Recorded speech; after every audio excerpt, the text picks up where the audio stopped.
Right, it's now 7:15, members, so we will start. Good evening, members.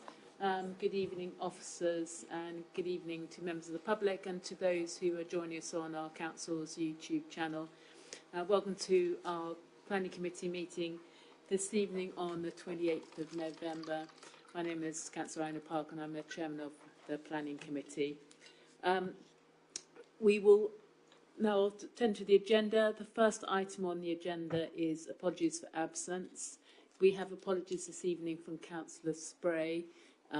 We also have apologies from Councillor Hayes, who's being substituted by Councillor Prime. Unfortunately, Councillor Spray, I know, has got a problem with her car, so it's very late apologies. So she has been unable to appoint a substitute, but otherwise we are all here this evening. The next item on the agenda is declarations of interest.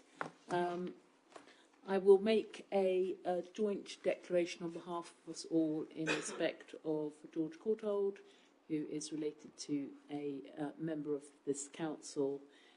But do any other members wish to declare the existence and nature of any disclosable pecuniary interest, other pecuniary interest, or non-pecuniary interest related to items on the agenda in regard to the Code of Conduct for members? Councillor Ritchie. Thank you, Madam Chairman. Can I declare a non-pecuniary interest in item 5A of the agenda, application 23000425 out? I have worked with MDS Civil Engineering in a previous role. Haven't discussed this application, so I will stay and vote. Thank you. Thank you, Councillor Ritchie. Anybody else? Councillor Holland. Thank you, Madam Chair. I should point out that I am ward member for item 5B application, and that I have been approached by both speaker and applicant for this application. Thank you.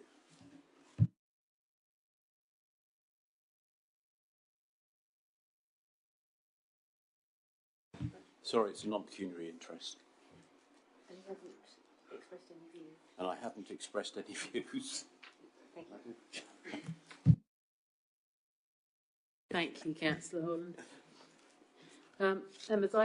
Now we'll move on to item 3 on the agenda, which is to approve as a correct record of the minutes of the meetings of the Planning Committee held on the 17th of October and the 7th of November.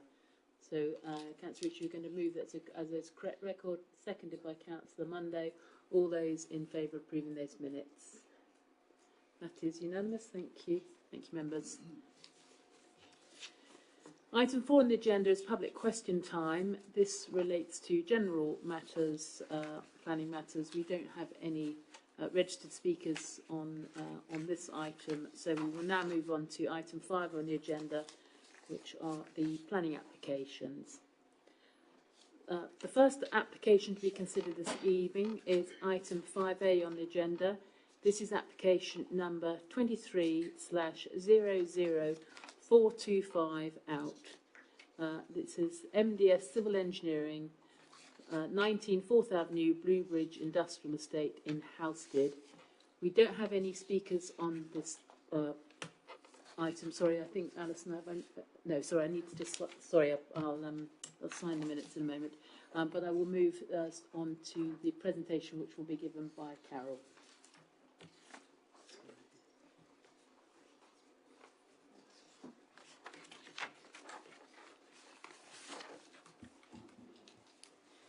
Thank you, Madam Chairman. Good evening, members.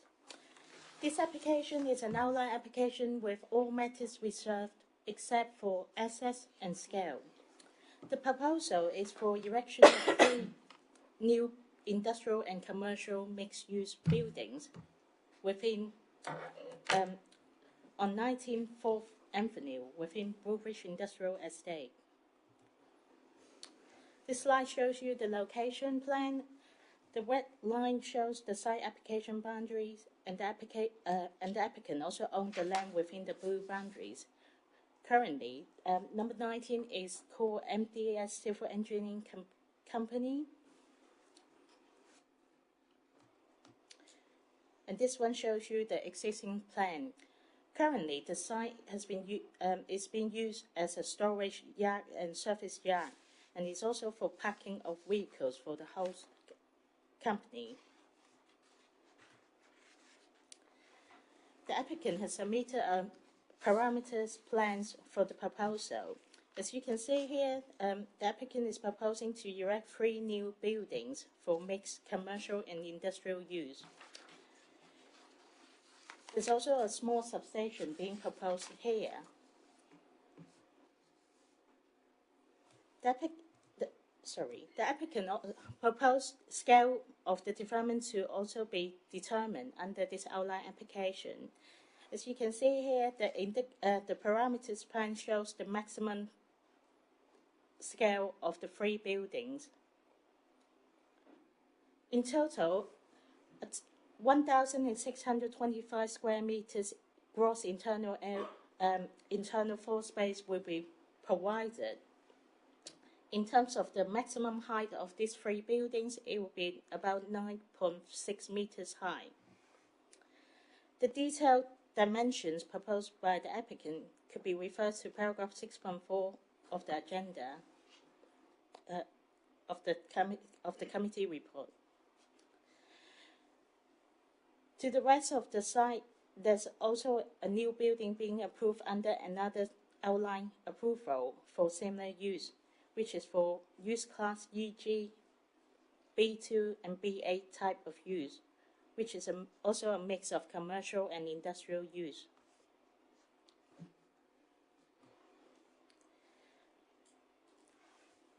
This is the proposed dimension plan provided by the applicant. As you can see here, this one shows the current house building within the to the immediate north of the site, which is the MDS Civil Engineering firm.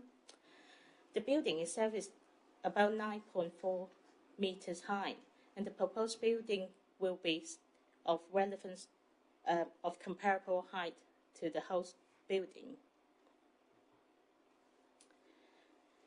This plan shows the indicative site layout plan provided by the applicant.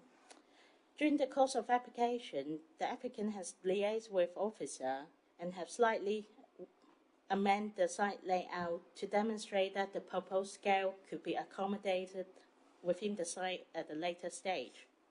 As you can see here, the 3 main buildings separated with internal access road with a width of 6 meters. Pedestrian path will be provided, and respective parking bay could also be accommodated for each of the building.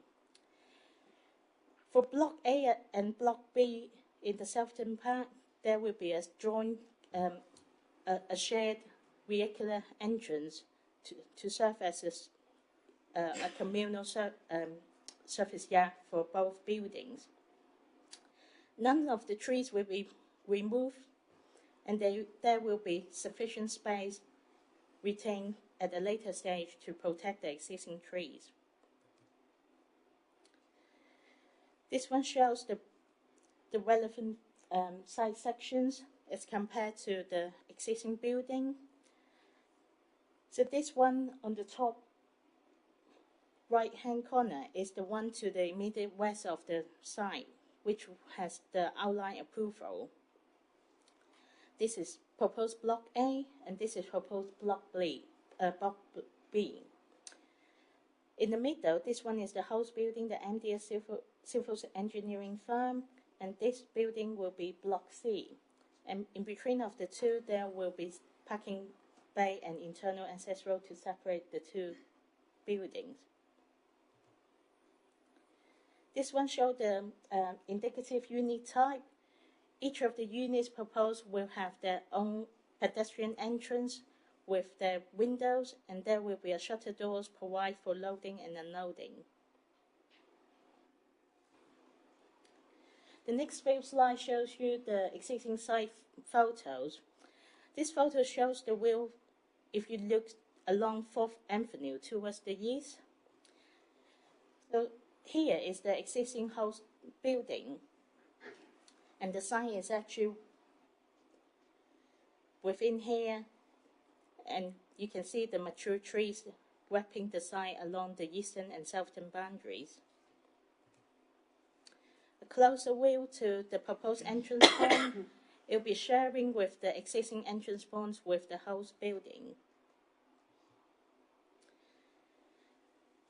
This photo shows the existing car park to the north of the site, serving the existing commercial unit. And this is the proposed long vehicles turning areas for the existing building. This is the northern part of the site, which is currently used as storage of materials. This is the eastern part of the site.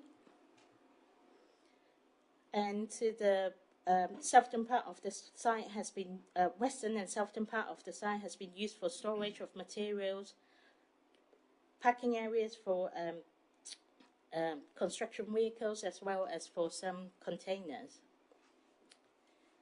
In terms of assessment, the principle of deferment is supported because the proposed use are in line with the employment allocation. The site currently, with the wider industrial areas, are all designated employment policy area, and it is also within town deferment boundaries. Officers consider that the proposed scale of the deferment will be achievable, subject to detailed design at reserved matter stage. As I mentioned earlier, no trees will be removed, and the indicative plan has shown that there will be enough room for new street trees and new landscaping areas to be incorporated at a later stage.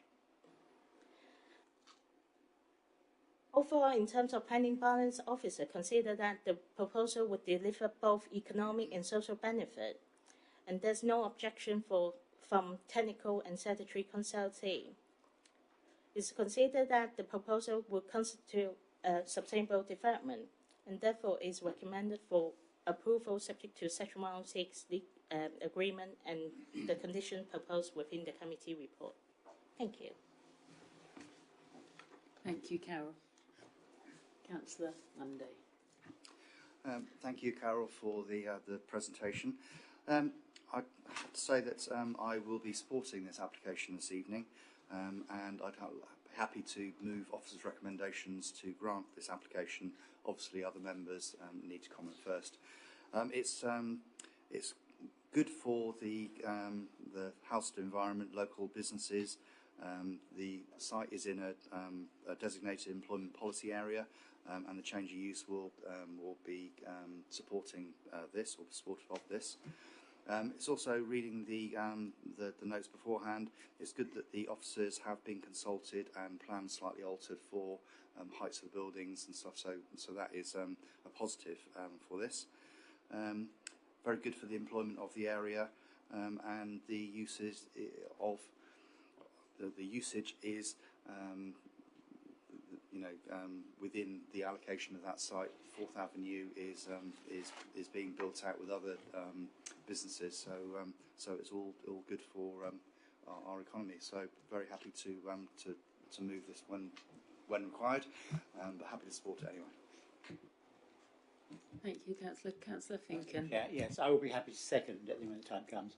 I also welcome the development. I think it's a very good proposal, and I can't see any reason to object to it. I wondered, is it appropriate at this stage to comment on the possibility of having solar panels on the new buildings, or is that a matter for reserved, detailed consideration later? It will be down to reserved matters, but the applicant did clarify there could be possibility to install solar panel, but it all depends on the end users, because if it's for industrial process, there might be heat generating from the industrial process, and that could be harvested to serve the units, so it could help to reduce the energy usage. Councillor Abbott. Thank you. Yeah, I was going to ask the same question actually, because I saw that in the report. So, if it can be possible at a later stage, reserve matters, that'd be really good, because sometimes these industrial and commercial buildings can actually have quite large areas available for solar panels. I too will be supporting the application. It's obviously previously developed land, so there's no issue of destruction of habitats. It's on an allocated site. The only thing I wanted to raise is that I don't think we could demonstrate protection of protected species unless the lighting is not an informative but an actual condition. I noticed all the way around the periphery you've got the belt of trees, including actually what looked to me to be a large mature oak tree that may have roosting potential. And I don't think, as has happened on previous sites, which I've documented, unless we can actually nail down control, which we can't with an informative. So I'd like to suggest to the proposer and seconder that we have a full lighting condition as well. I'll just ask Carol to comment on that, because obviously it's an outline application at this stage. Thank you. Councillor Abbott's question. The proposal has been considered by the council ecologists and is considered that there's currently no suitable habitat within the site to support protected species or priority species or habitat. And that's why officers are not confident at the moment to impose a condition. So it would be a safeguarding if we propose to have an informative, but officers are not considering that it is necessary because the impact of the development currently on protected and priority habitats can be certain at this stage. Councillor Abbott, I'll let you come back. I don't believe that's correct. I believe the law says it has to be within the vicinity of. So I agree there's no habitat that will protect bats within the site itself, but immediately adjacent to the site there clearly is. And I think the council will be failing in its duty if there are bats present in those trees or are using them as an existing habitat not to protect them. And the issue there is that the buildings, as we saw from the drawings, will come quite close to those trees. There'll be a good standoff, which is good, but close enough that any typical sideways facing LED white floodlights will be shining straight into those trees. Just let Tim come back in on that. Thanks, Madam Chairman. Councillor Abbott, that's noted. I mean, the officer position, and we did check this prior to the committee via our ecologists, is that the condition, from our perspective, we don't consider that it's necessary. However, having said that, I understand why you would want it as a safeguarding condition. And it does occur to me that if the ecologist is correct that there isn't an impact, then it's not going to be a difficult condition to discharge. So although our formal recommendation is that it's not necessary, I don't think there would be a particular concern from our perspective if you decide that's what you want to do.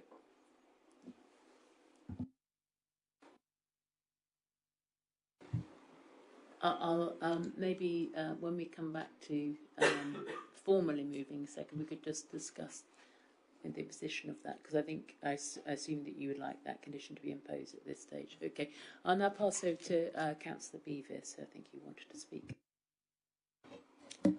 Thank you, Madam Chairman, and I'll also be supporting the application this evening, and I think it's pretty much in the conclusion around the importance of economic and social benefits, which I completely understand and support. I just wonder whether the officers could give me just a bit of clarity from that the area I'm looking at is the recommendation, so 14, just through to 14.2, and it talks about the financial contribution and the workplace travel plan contribution of 6,700, and that it will be monitored for a period of 5 years. And I'm just interested to see whether that's us and how we'll be doing that. And also just some clarity on the open space contribution with the commercial multiplier of 241.17 towards the Housestead Riverside Walk. And I just wonder what the actual figure on that was, and what would the delivery time be? I'm only asking about the delivery time because I'm very mindful of the Sybil Hedingham Riverside Walk, where we made a commitment 10 years ago and we're still waiting. And I would rather like to hear this evening that it's going to be within a tighter time frame than 10 years. So yeah, it's just that area, just a bit more clarity, please, Madam Chairman. Thank you. Thank you, Councillor Bevis. Can I just ask members if they are going to refer to specific paragraphs in the report. If it would be helpful if you just also referred to the page number, just as from the electronic agenda. So Absolutely, and I'm working off my system. It's page Okay. 19. Page 19. Yeah, thanks. Okay. Thank you. Thank you, Councillor Griffiths. Let me answer the first question first. In terms of the financial contribution towards the workplace travel plan, it is a requirement from Essex County Council Highways for the monitoring of 5 years, but it's only if the total number of employees go over 50 number of employees, and this is a formula that highways come up with in terms of monitoring fees. So I'm unable to elaborate more on that point. In terms of your second question about open space contribution, again, it will depend on the end user, because our open space SPD has different average employment space per employee depending on the end use. So if it's for office use, then the density will be lower. The employment density will be higher. But for industrial use, then the number of employees will be lower. So it all depends. So the legal agreement at the moment we're drafting is using the standard formula from the open space SPD, but then it will need to be calculated when there's a certain end users. So we'll be requiring when there's a reserve matters application approved before commencement, that the applicant or the end user will need to pay according to this formula. And in terms of the timeline. Thanks. So in terms of the timing, the contribution is towards the project rather than funding it in total. So we can't give any certainty around the timescales for that project because there's going to be a number of other schemes that feed into that. So it will depend when it hits the key figure that they've got sufficient funding to start it. So I do understand the concerns about the delays, and I can relay that back to the officer team so we keep monitoring it, but I can't give a definitive answer today. Thank you, members. Any other? Oh, sorry, Councillor Spear. Yes. Thank you, Madam Chairman. I'd just like to add my support to the comments made by Councillor Munday and Councillor Finnegan for the employment within Halstead there. It's really important because this does actually ripple out into our rural areas and especially our rural villages, and this is also about sustainability away from the larger towns of Witham and Braintree. So I'm very pleased to see this coming forward at this place at this time, and also the mention about renewable energy as well going forward. So overall, I think this has got everything going for Halstead, but not only Halstead, but the rural areas surrounding it and supporting everybody with regards to those opportunities and the lifestyle that will help bring to the area. Thank you. Thank you, Councillor Spear. Well, I think Councillor Monday's intending to move. Councillor Fink and hoping to second. But are you happy with that additional condition? I'm happy to move with Councillor Abbott's recommendation. Councillor Fink, yeah. Okay. So all those in favour of granting this application with additional condition? Thank you, members. That application has been granted.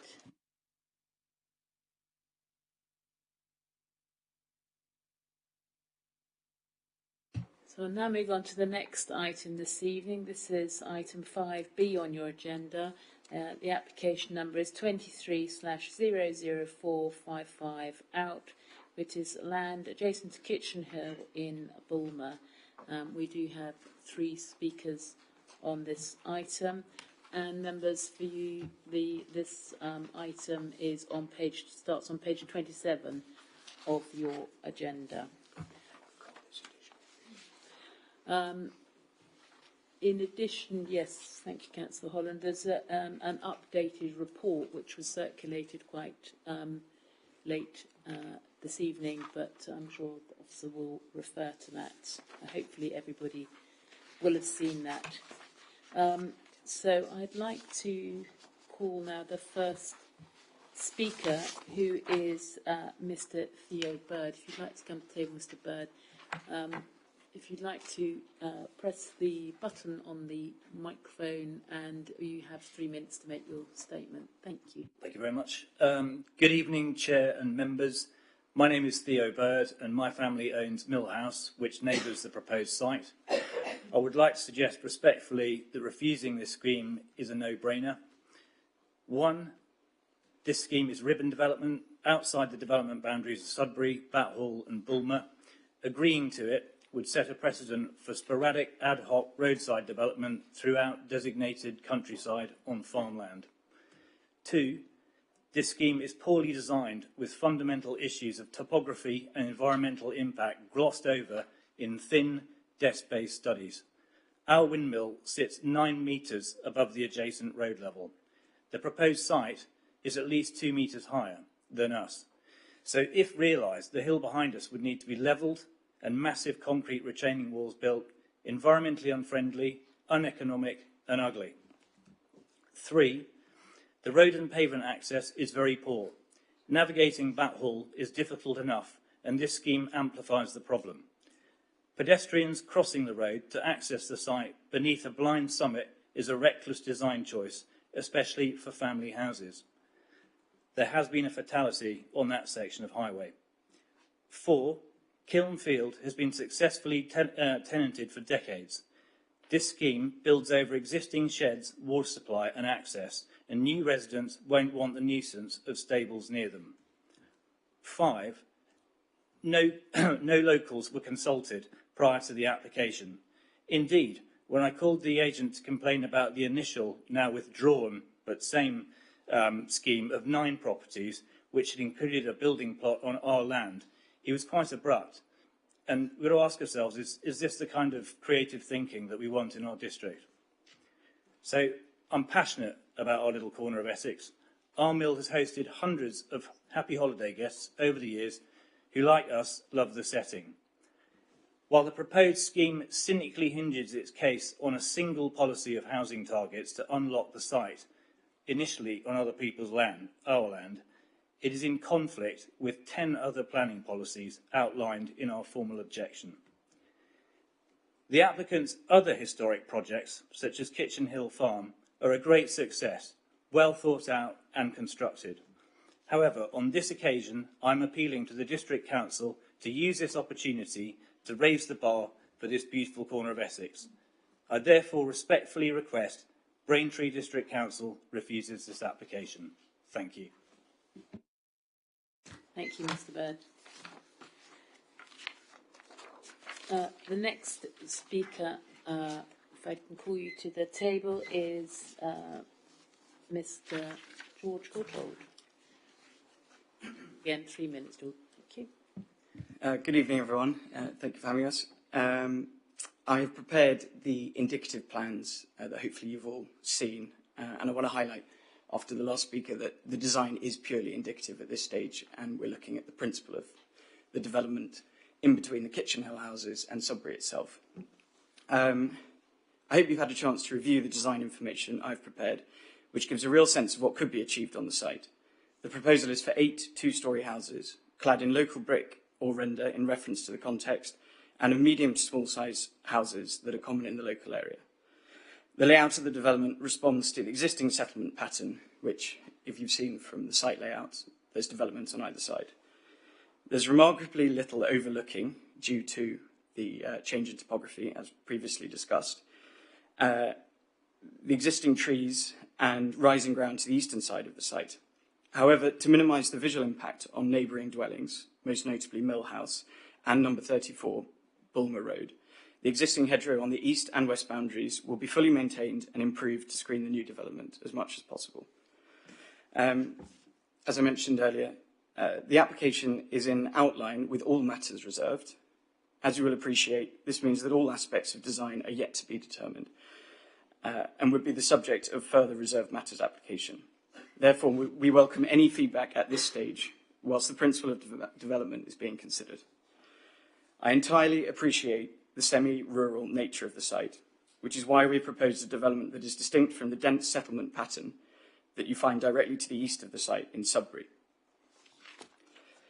As councillors will see, The indicative designs show the properties are of detached and semi-detached two-storey design with significant amenity land and green space. The development will be set back from the public highway to allow for green space to remain visible from the road. The single access to the site allows for the retention of the existing mature hedge and tree line that fronts the public highway. Each dwelling is individually designed, indicatively, and we hope to give it character and personality, which is often lacking from larger developments. This site is a really good and exciting opportunity to grant permission for a scheme that would put forward 8 dwellings, we hope of the highest possible design standard, and arguably enhance that little strip. If outline permission is secured, I look forward to working with the Council and their design team on the Reserved Matters application. Thank you very much. Thank you, Mr. Goodall. Was that in time? Yes, that's exactly time. Thank you. The next person wanting to speak is Mr. Jonathan Brown. Thank you, Mr. Brown, again, 3 minutes. Thank you for taking the time to consider this proposal. Various issues have been raised during the application that we have addressed, and we believe this development will be a positive addition to the area. There were 26 objections, although over half of these originated from 4 people. We have tried to engage positively with the Council during the course of the application, providing additional information to overcome comments from the Ecology Consultee and Essex Highways. Essex Highways commented on the 3rd of May, stating that the development was acceptable subject to conditions. We then carried out a reptile survey over the summer to overcome the objection from the ecology team, and they confirmed this was acceptable on the 20th of July. On the 8th of August, Essex Highways commented again, changing their mind with no real explanation to a holding objection subject to further information. The original supporting comment disappeared from the website and only reappeared after we submitted a Freedom of Information request, which is unusual. We provided this information to Essex Highways, and they wrote again on the 6th of November to state that the development was acceptable again, subject to conditions. The case officer emailed us 3 hours ago to say that Essex Highways had changed their mind. Again, and now required further information, a speed survey. So now we're starting to wonder whether one of the objectors works at Essex Highways. We've said this many times, but this is an outline application, and access is supposed to be determined at the Reserved Matters stage. Therefore, there is no reason for this issue to be included as a reason for refusal, or the decision to be deferred to be obtained with further information at a later date. This survey can be submitted at the Reserved Matters stage. The case officer specifically asked us to change the title of the Access and Visibility Displays Plan to say indicative, for the exact reason that access is a reserved matter. Therefore, we can address this information requested by Highways after outline permission is granted, if that's what councillors wish to do. There is no need for yet another extension of time, and hopefully councillors can understand why we would feel obliged to apply for a cost order on behalf of the applicant based on the way this has been handled if we have to proceed to appeal. We've never come across this type of behaviour before, and it's no wonder there's a housing crisis when this is how the planning system operates in practice. Thank you very much for your time. Thank you, Mr. Brown. I'll now pass over to Melanie, who's going to give her presentation. Melanie. Sorry, excuse me.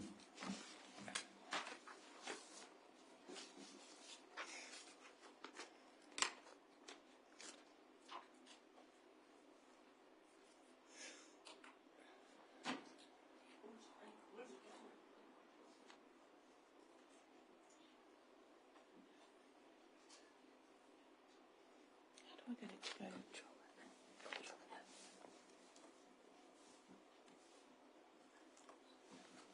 Thank you, Karen. Good evening, members. Apologies if I cough and stumble through. The application before you this evening is an outline application for 8 dwellings with all matters reserved on land adjacent Kitchen Hill, Bulmer, Essex, right on the edge of the district, as I'm sure you're all aware.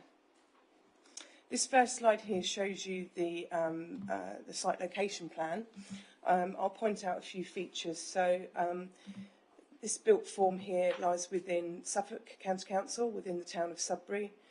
We have Kitchen Hill running up here, and then these are the 3-storey properties known as Batt Hall, which I think has been referred to within the committee report and also by speakers earlier today. This next slide here shows you an aerial photograph of the site.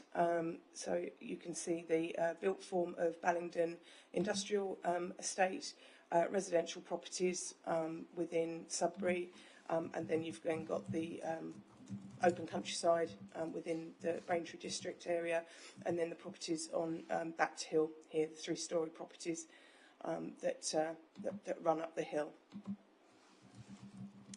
This slide here just shows you the site in a bit more detail, an enlarged view. We can see that there is an existing access point, and that is what is proposed to be used as the main access to serve the 8 new dwellings.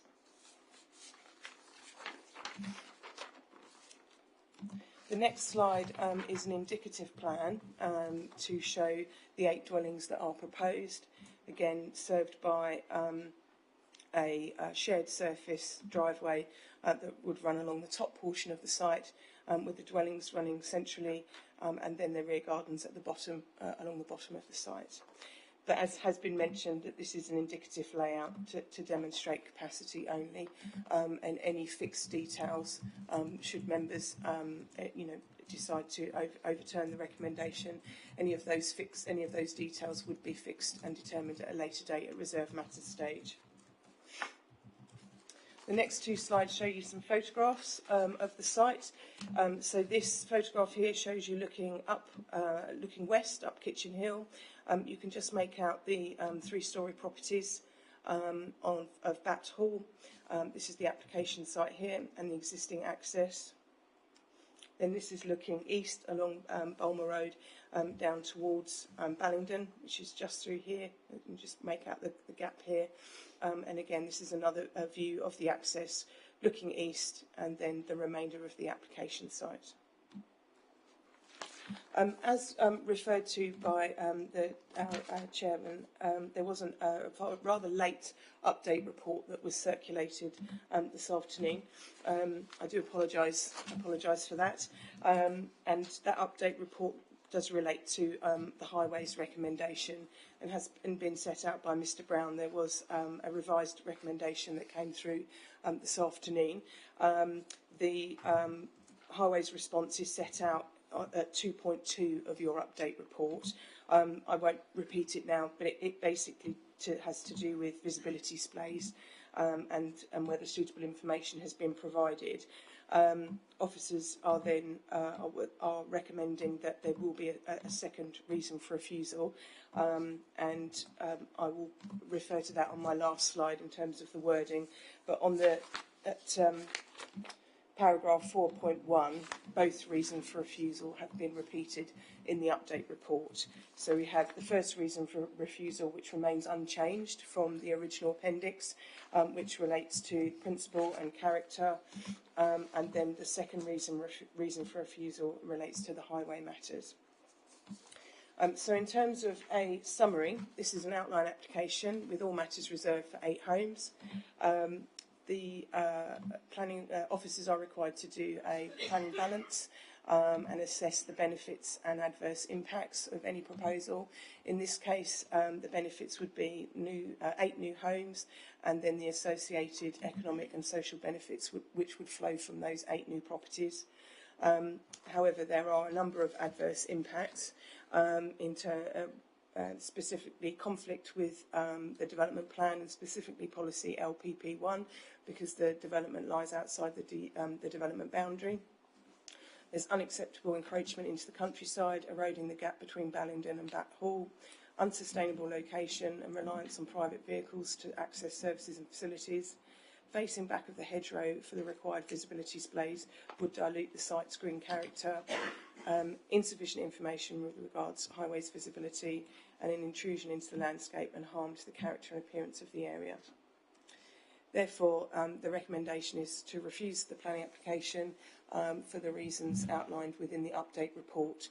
And I have repeated the new reason for refusal on this screen if you weren't able to actually fully read the update report that was circulated earlier. I'm happy to answer any questions. Thank you, Mary. Councillor Schreer and then Councillor Ritchie. Thank you. Could I just ask the officer a technical question, because it says it's an unsustainable location. I believe there is a distance, because I noticed there is a pavement opposite and the walkway, obviously for people to walk on, but there is a distance, is there not, where within a kilometre or 1.5 kilometres, if it's within facilities and access to services and facilities. Could you just verify that, or otherwise, please?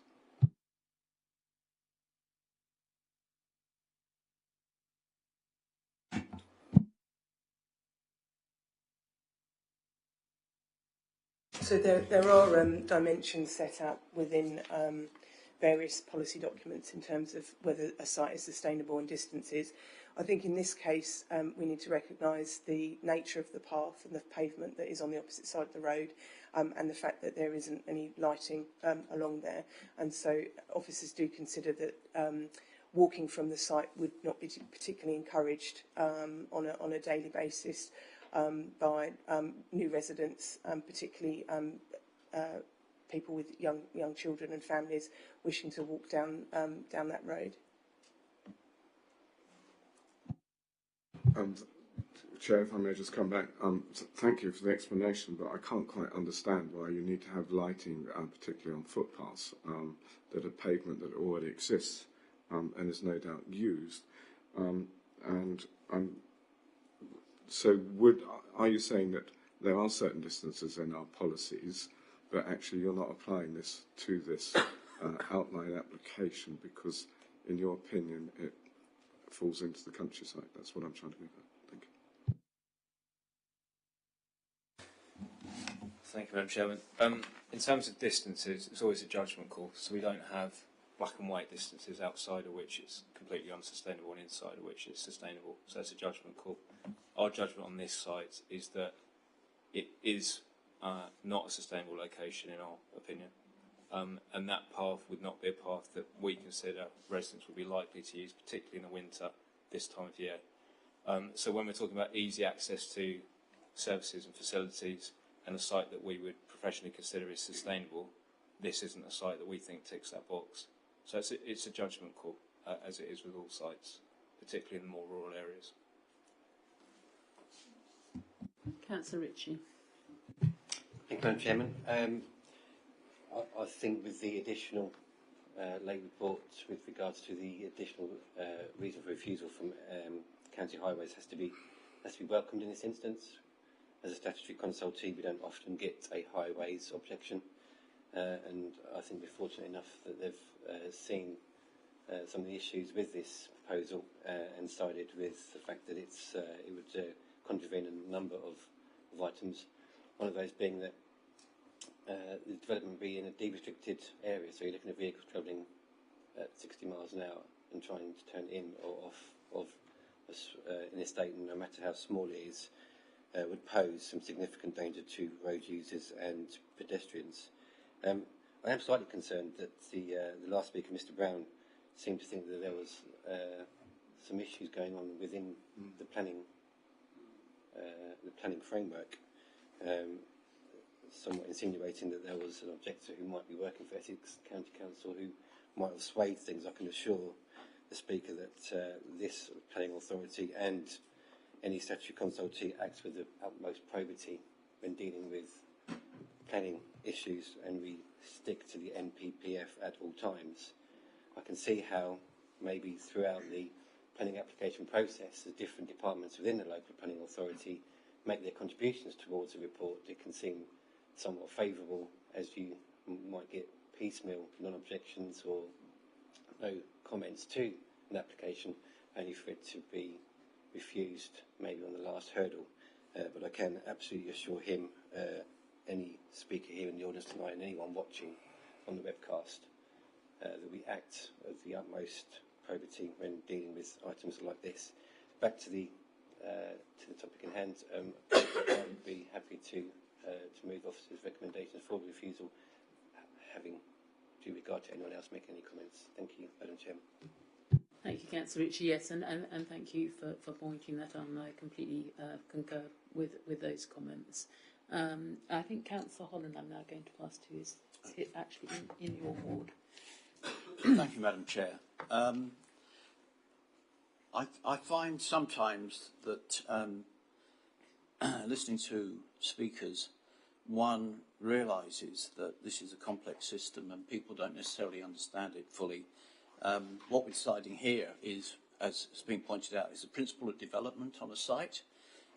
And in order for a site to be suitable for development, it has surely got to be safely accessible from the highway. So the highway access is a consideration in determining, from my perspective, whether this is a suitable site for development. My local knowledge of the area tells me that access, because of the topography, would be challenging, and retaining the hedge, which is a key aspect of mitigating the amenity impact of this development, would be difficult or perhaps impossible in order to deliver the necessary vision splay. So on that basis alone, I find it irrefutable, given the evidence in front of us, that this is not a suitable site for development, and I have no problem whatever supporting the officer recommendation and all the clauses of that recommendation as we've seen on the screen. Thank you, Madam Chair. Thank you, Councillor Holland. Just before I pass over to Councillor Beavis, I think is next, I just would like to say to that I also know this road extremely well. It's a road that I travel on probably more than any other. And I think what might not be apparent from the plan, certainly, I think one of the photographs does show that there is actually quite a significant brow of a hill. And that, I think, is what is causing the problems. If you go and visit the site, you will see that is what it impinges the visibility, and I think it's a factor really of the topography. Anyway, Councillor Beavis. Thank you, Madam Chairman. I do have a little bit of history with Kitchen Hill myself, because it's where I was born actually, and my father, my late father actually, well over 50 years ago, built our first family home, and even back in the day, it was only a bungalow because of the landscape, and he wasn't allowed to go higher. So I've always had quite an affection for the area, and have actually seen it been built up quite a bit over the years. And even when they did try to build closely on the other side of the road, we had the big moment where they put the house on the rollers and moved it, and we watched all of that as a young family. So we're sort of quite familiar with kind of the planning issues in that area. So on a personal note, I would say that it's overdevelopment in the countryside. I think LPP1, which was mentioned by the officer, really has got to be our main reason this evening. I mean, it's outside of the development boundary. The removal of the hedgerow is not particularly a good idea either, and I have issues with that. But also, it's not just the members that have come along and made their presentations this evening. This fits in partly with the area of outstanding natural beauty and the Dedham Vale project. And their key officer actually has also said that he's concerned about the scale of this as well. So for all those reasons and many more, actually, I would be happy to support officers' recommendations this evening. Thank you, Madam Chairman. Thank you, Councillor Hughes. I'd just like to point out it's not actually in the area of outstanding natural beauty, it's in the Stour Valley project area, which is managed by the Dedham Vale Area of Outstanding Natural Beauty Management Board, just to clarify that point. Councillor Abbott. Thank you, Madam Chairman. I thought I would start too with a response to the applicants and what they said. They did say about potentially going to appeal and going after costs against council. That's never likely to curry favour with this committee. we're here to make a decision on merits of the application as it stands, as the information's in front of us, and we do and we always will ask lots of questions, but having sort of that sort of thing pointed at us is not helpful. And I'd say that to any applicant. I think, for me, the strongest planning argument is where it quotes founding principle of the planning system is to prevent urban sprawl and avoid unplanned coalescence. This underpins policy LPP1, and specifically the report refers to avoiding eroding the current green gap between Ballingdon and Bat Hall. Completely agree with that, but I'm not going to waste the opportunity to say that was not applied at Rivenhall with the hamlet of Rickstone's End, where officers argued the opposite. But that's why I opposed it then, that application, and that's why I will be supporting officer recommendation on this one, because I think the point about coalescence is absolutely critical. If hamlets and villages lose their identity, they're not hamlets and villages anymore. We've also got the very uncertain impacts on the boundary hedge. I mean, we hear what the applicants say, but we know often what happens once developers get on site with trees and hedges. In this case, there would have to be some cutting back, almost certainly, of the hedge to provide a visibility display, if a visibility display was indeed possible. So I think, notwithstanding what the applicants have said, there is good reasons for refusing this, and that's why I'll be supporting officer recommendation. Thank you. Any other members wish to add anything further? Okay, would anybody like to move the officer's recommendation? Councillor Ritchie. I'm happy to move officer's recommendation for refusal. Can I have a seconder for that, please? Councillor Bevis. All those in favour of refusing this application? Members, that application has been refused. Thank you.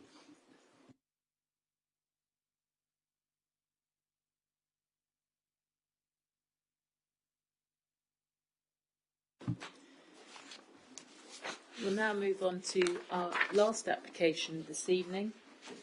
This is item 5C on your agenda, which can be found on page 51 of the agenda. This is application number 23/014778 out, Towlands, Panfield Road, Braintree. And we do have two speakers on this application. So if I could call to the table first of all, Mr. Day, please, and mind you have 3 minutes to make your statement. Thank you. Thank you, Madam Chair, and good evening, members. This is an objection statement that expresses the Panfield residents' dismay at this application, which is reflected in a large number of objections logged on the planning portal. The concerns are many. Some of the main elements of these are as follows. Panfield is an old and historic village dating back to 1086 and beyond, with its own individual identity. This application, if approved, would destroy the green space that separates Braintree from Panfield and would make Panfield a suburb of Braintree, thus destroying this historic village's identity. Additionally, one of the core principles set out in the NPPF states that developments should recognise the intrinsic character and beauty of the countryside. The planning system should contribute and indeed enhance the natural and local environment by protecting and enhancing local landscapes. It is evident that the location of the proposed site would contradict these core principles with the destruction of valuable countryside whilst failing to augment the beauty of the local area. This core principle particularly applies to any application which is contained outside of the development boundary. With this potential development being contained within the parish of Panfield, this is clearly outside of the current development boundary. We are unable to comprehend any way this application can be properly integrated due to its remote location. It is discordant with the current character and is not possible for it to successfully integrate within the local setting. Indeed, because of its rural location, special attention should be given to the traffic plan contained within the application. The traffic plan fails to demonstrate any form of sustainable transport connectivity, with difficulty accessing local amenities from the site on bus, foot or cycling. The local bus service is timetabled as hourly, which is wholly unsuitable.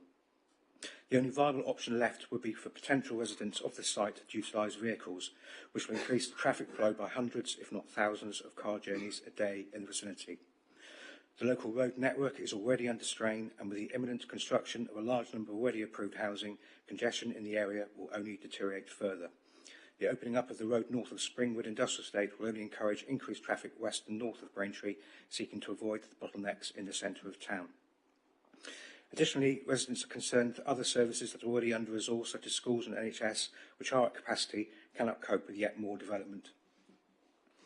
The residents have empathy with the members of the committee who have the enviable task to take into consideration the local land supply targets, but believe that this application is unsuitable, and we request that the committee put aside the pressure to achieve these targets and follow the recommendation to refuse this application.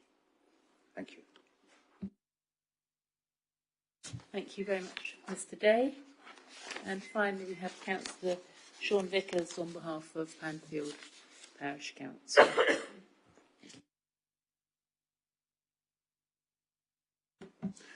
Thank you, ladies and gentlemen of the Planning Committee.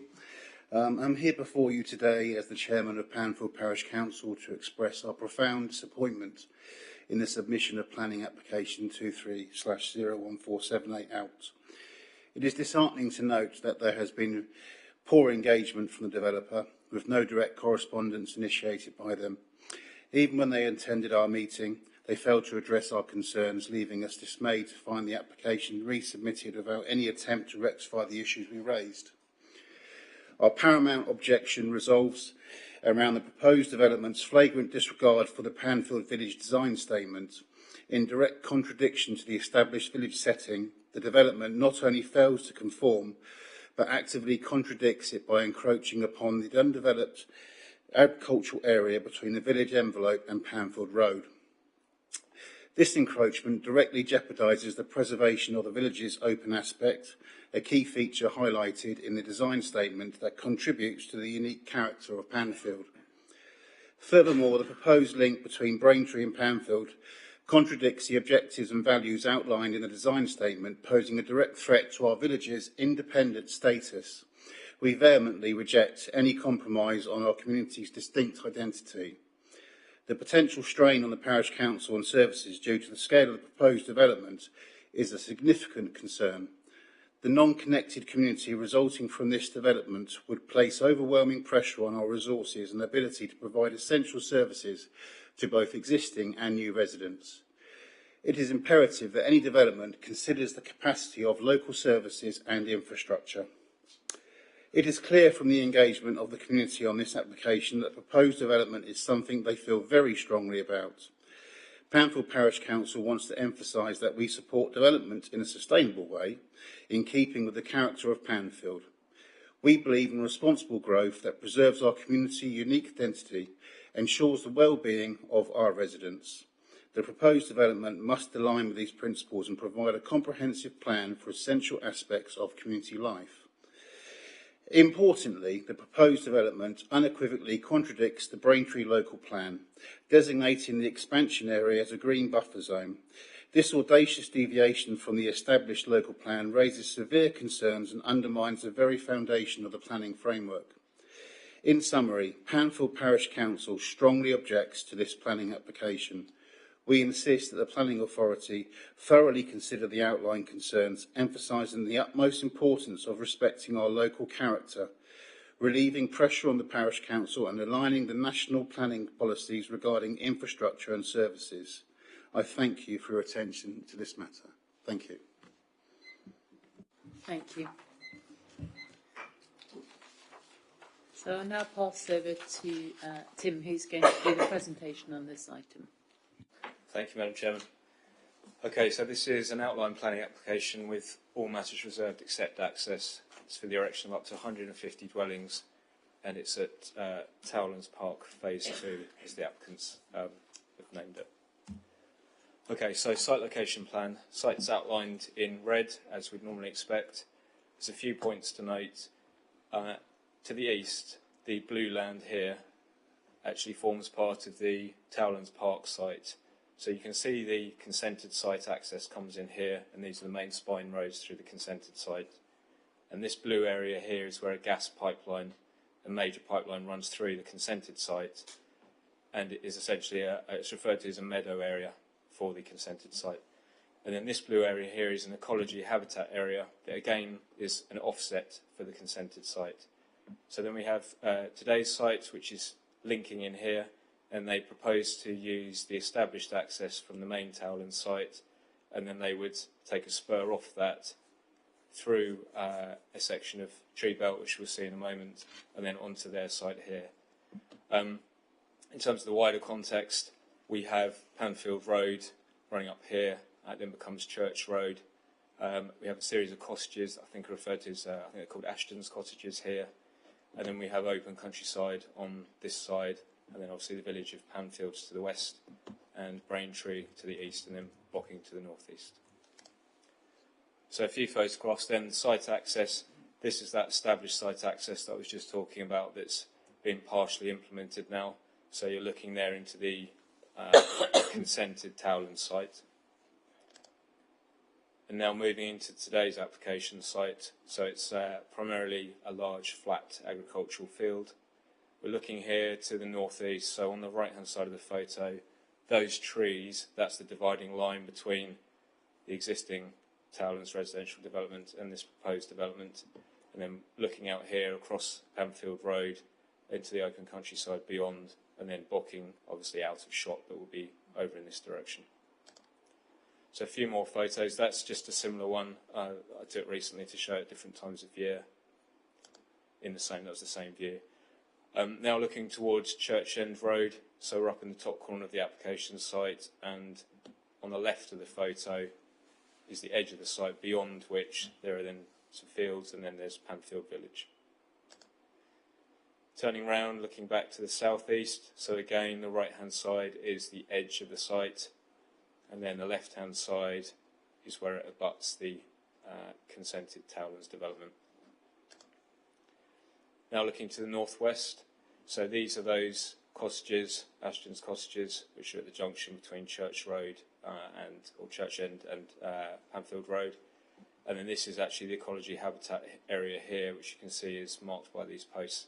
So that follows off to the right here, and that relates to the Towland's, existing Towland's development. Photo of the shared tree line, which is the buffer between the residential site and today's site. And the point to note here is that the link road or access between them would come through this tree line in approximately this location here. Then a couple of final photos. This one just looking back out, this is directly towards Panfield. So there is an established tree belt of evergreen trees here, and then Panfield Village, there's a field in between, and then Panfield Village is out on this way. And then Church End Road, this is just to show the site's frontage to Church End Road. There is an established tree line, an established hedge here. So we're looking towards Panfield Village, and the site's on the left. And then the parameter plan. So were we to be recommending approval, we'd be recommending that these plans were fixed. So what the applicant is proposing here is that they would fix these blocks of development. They would fix the areas you can build on, the areas you can't build on, and they would fix the position of the main spine roads. Vehicle and pedestrian routes shows primary routes, secondary routes, private roads, and vehicle and cycle routes. The density plan, again, this is a parameter that they would be seeking to fix. So it varies from 23 dwellings on the outer edge, and then it goes up to 29 dwellings per hectare in the centre here. And then an illustrative master plan that they've put forward. So it's largely perimeter block around here, then a more central block, area of open space in the middle, area of green space here where they're seeking to provide a bit of a buffer to the established mitigation area for the other site. You can actually see, sort of helpfully here, they've put on indicatively the outer edge of the established development, and that was the meadow area I was describing. The tree belt is not quite shown on this plan, but it runs here, and then you can see their access in here. So that's where they're trying to establish that link. The accommodation plan, they're just showing here a mixture of 2 beds, 3 beds and 4 beds. And then they've also got a landscape and green infrastructure plan. So I know the text is too small to read, but I just wanted to show it to show that they had sought to integrate their landscape and green infrastructure into their proposed illustrative master plan. So, in conclusion, this is an unallocated site in the countryside. So, unlike the next door site, it's not a site that's allocated in our local plan. We don't have a 5-year housing land supply, as members will be aware, so the tilted balance applies, meaning there's a presumption in favour of sustainable development. However, we must still weigh the benefits against the harms and carry out that planning balance assessment. So we'll start with the benefits. Delivery of 150 dwellings, 30% affordable, so it's not an insignificant number. However, we don't consider that it's actually deliverable in 5 years, and therefore we don't consider that it would contribute to the 5-year supply, and therefore we've given that much less weight than we normally would. And the reason for that, I know members are aware of the problem with the adjacent Towland site and the Panfield development and the 50 dwelling cap that's on the allocated site. So if the allocated site is stuck at 50 dwellings and can't deliver its 575 units within 5 years, we don't consider that this additional 150 dwellings could be delivered within 5 years either. There are the usual associated social and economic benefits with a scheme of this size, which would not be insignificant. Then we come to the harms. There are a number of them. Significant conflict with the development plan as set out in the officer report. Again, there's conflict with the MPPF. We've identified harm to the character and appearance of the area. We've identified separately, but linked to that, but separately, landscape harm. There's the loss of best and most versatile agricultural land, which must be weighed in the planning balance. There's also insufficient information in relation to a number of key categories which are set out in that reason for refusal. And then finally, there's the lack of a Section 106 agreement, which you'll be aware is our standardised reason that we would add on to any refusal where a Section 106 is required and not agreed. I've got one update for you. The BDC tree officer did issue a response post publication of the report but prior to the committee. The key points they've said are that the impacts of the trees are not properly defined, that trees will be lost for the proposed access where it would punch through that tree belt. The master plan shows development closer to trees on the northern and western boundaries than is desirable, and overall the tree officer considers that supporting information is well below the standard required to consider the application properly. So the tree officer is unable to support the application in its current form in relation to their area of expertise. We've also had an additional 7 objections from residents in the interim period, which are raising similar concerns to those which are set out in the committee report. So overall, based on that assessment, our conclusion is that we would, if an appeal against non-determination had not already been submitted, we would be recommending to you that planning permission was refused based on the reasons set out in Appendix 1 of the committee report. Obviously, the appeal has been submitted, and the Planning Inspectorate have advised that a hearing will be held in March and a decision will be issued in April. Thank you, Madam Chairman. Thank you, Tim, for that presentation. And now pass it over to members.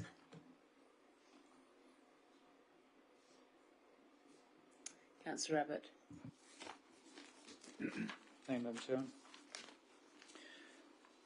Well, I think it's very disappointing, given the extensive engagement and the determination processes we've already had, and the engagement with councillors, that they're going beyond, the agreed allocated site. And I think it's particularly egregious that it could impact the ecological mitigation area, which they made great play of. So it's not at all surprising there's a high level of local objection, and we've also got highways and heritage objections. We heard very strong representations from Panfield about the lack of respect to their Panfield design statement. So I've got no doubts about the strength of our case, but I did want to ask a couple of questions. One's the first a sort of generic question. We have to take into account the loss of BMV land, but then the conclusion afterwards in the officer report is, but we've got a lot of BMV land in the district. Is anyone keeping account of how much BMV land we've lost? So is there a schedule or a table or even a line that says anywhere since this year we've lost this much in total hectareage and this much as a percentage? Because I would imagine, not just with housing developments, but commercial developments, quarries, of which we've got a lot in the south of the district, solar farms, not going into any of the merits of those, the cumulative loss of BMV land must be very significant. The second question is a process question. Given that this appears to be a clear-cut decision, why didn't it come to committee? Why did it take so long, thus triggering it going to appeal and it being out of our control?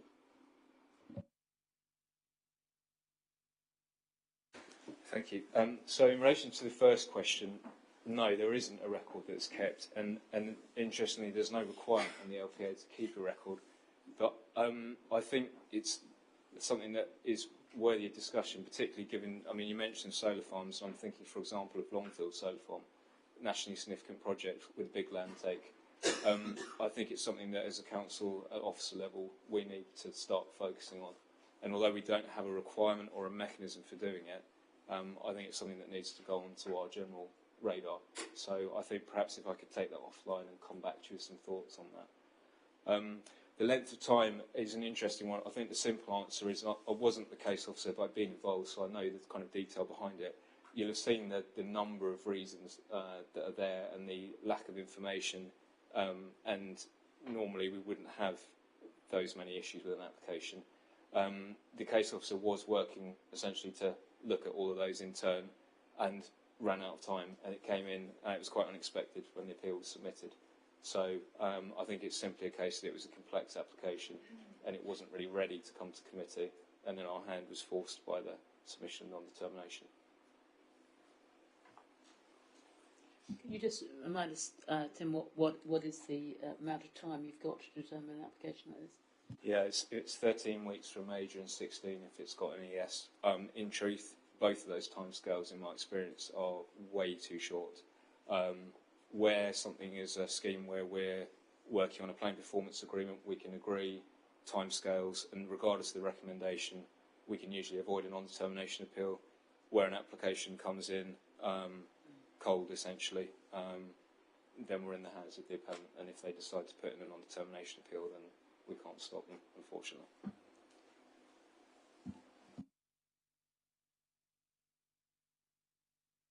Any other members wish to? I will say myself that I think there are a large number of reasons, and I think I don't have any qualms really with any of them, but it's interesting to see the photographs and to see how you could actually see from the site right through to the other side of the valley. So I think those cross-valley views on this site are would definitely be impacted by development on here, and it is actually there seems to be a very unnatural extension to what would be an unnatural extension to Braintree in a long way, really from central Braintree. Any other members wish to? Councillor Abbott, do you want to come back? If no one wants to, I'll move.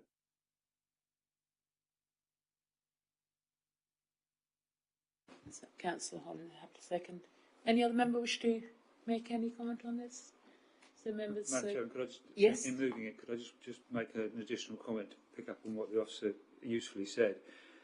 If I heard it right from the autumn statement, and whether it sees the light of day or not, that is going to change in that the government are saying, I think they said they're going to increase the fees, but then there will be a guillotine, and if it's not determined within that period, the authority has to give all the feedback, if I heard it right, which is cliff edge stuff, but just thought I'd mention that. Yes, I think it might possibly only apply to commercial developments, that autumn statement, but I'm not 100% sure about that. Anyway, we'll, so members, it's been moved by Councillor Abbott and seconded by Councillor Holland that if this appeal hadn't taken place and we did have power to determine this application, we would have refused this application. So all those in favour of refusal? That is again unanimous. Lovely, thank you very much, members. We don't have any urgent business this evening, so I will close the meeting at 8:30. Thank you for your attendance.